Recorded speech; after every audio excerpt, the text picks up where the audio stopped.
ఏవి9 TV వార్తలకు స్వాగతం. వార్తలు చదువుతున్నాను కొండేటి.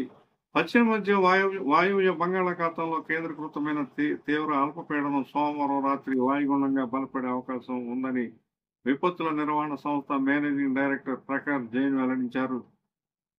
మంగళవారం ఉదయానికి వాయుగుండంగా దక్షిణ ఒడిశా ఉత్తరాంధ్ర తీరాలను దాటే అవకాశం ఉందని పేర్కొన్నారు. కోస్తా తీరం వెంబడి గంటకు 40 నుంచి 60 కిలోమీటర్ల వేగంతో ఈదురు గాలులు వీచే అవకాశం ఉందన్నారు. సముద్రం అలజడిగా ఉంటుందని, మత్స్యకారులు సముద్రంలోకి వేటకు వెళ్లరాదని హెచ్చరించారు.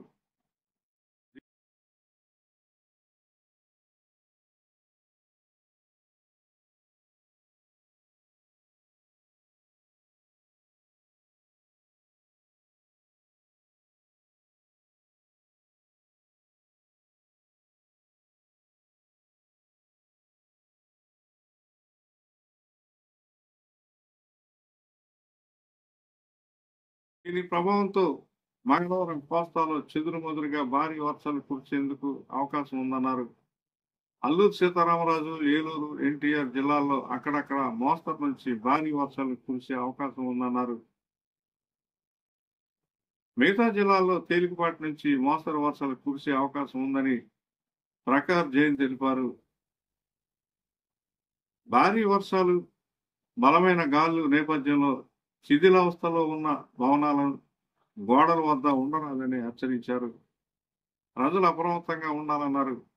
ఎగువ ప్రాంతాల్లో మన రాష్ట్రంలో కురుస్తున్న వర్షాలకు గోదావరి, కృష్ణా, తుంగభద్ర నదులు వరద ప్రవాహం హెచ్చరిక స్థాయికు చేరుకున్నప్పటికీ వివిధ ప్రాజెక్టుల్లోని నీటి దిగువకు విడుదల చేస్తున్నందున ఆయా నదీ పరివాహక ప్రాంత లోతట్టు లంక గ్రామాల ప్రజలు తగిన జాగ్రత్తలు తీసుకోవాలని సూచించారు. బోట్లు, మోటార్ బోట్లు, స్టీమర్లతో నదిలో ప్రయాణించడం, వరద నీటిలో ఈతకు వెళ్లడం, చేపలు పట్టడం, స్నానాలకు వెళ్లడం లాంటివి చేయరాదని సూచించారు. గోదావరి నదికి వరద ప్రవాహం స్వల్పంగా పెరుగుతుందని, సోమవారం సాయంత్రం 5 గంటలకు భద్రాచలం వద్ద నీటి మట్టం 37.7 అడుగులు ఉందని పేర్కొన్నారు. ధవళేశ్వరం వద్ద ఇన్ అవుట్ ఫ్లో 4.35 లక్షల క్యూసెక్లు ఉందన్నారు. ప్రకాశం బ్యారేజ్ వద్ద కృష్ణానది వరద సోమవారం సాయంత్రం 5 గంటల నాటికి ఇన్ అవుట్ ఫ్లో 2.53 లక్షల క్యూసెక్లు ఉందన్నారు. సోమవారం సాయంత్రం 5 గంటల నాటికి అల్లూరి జిల్లా మారేడుమిల్లిలో 73 మిల్లీమీటర్లు, మన్యం జిల్లా గొళ్ల సీతారాంపురంలో 66 మిల్లీమీటర్లు, శ్రీకాకుళం జిల్లా ఆముదాల వలసలో 60.2 మిల్లీమీటర్లు, అల్లూరు జిల్లా కొత్తూరు 59.5 మిల్లీమీటర్ల చొప్పున వర్షపాతం నమోదైందన్నారు.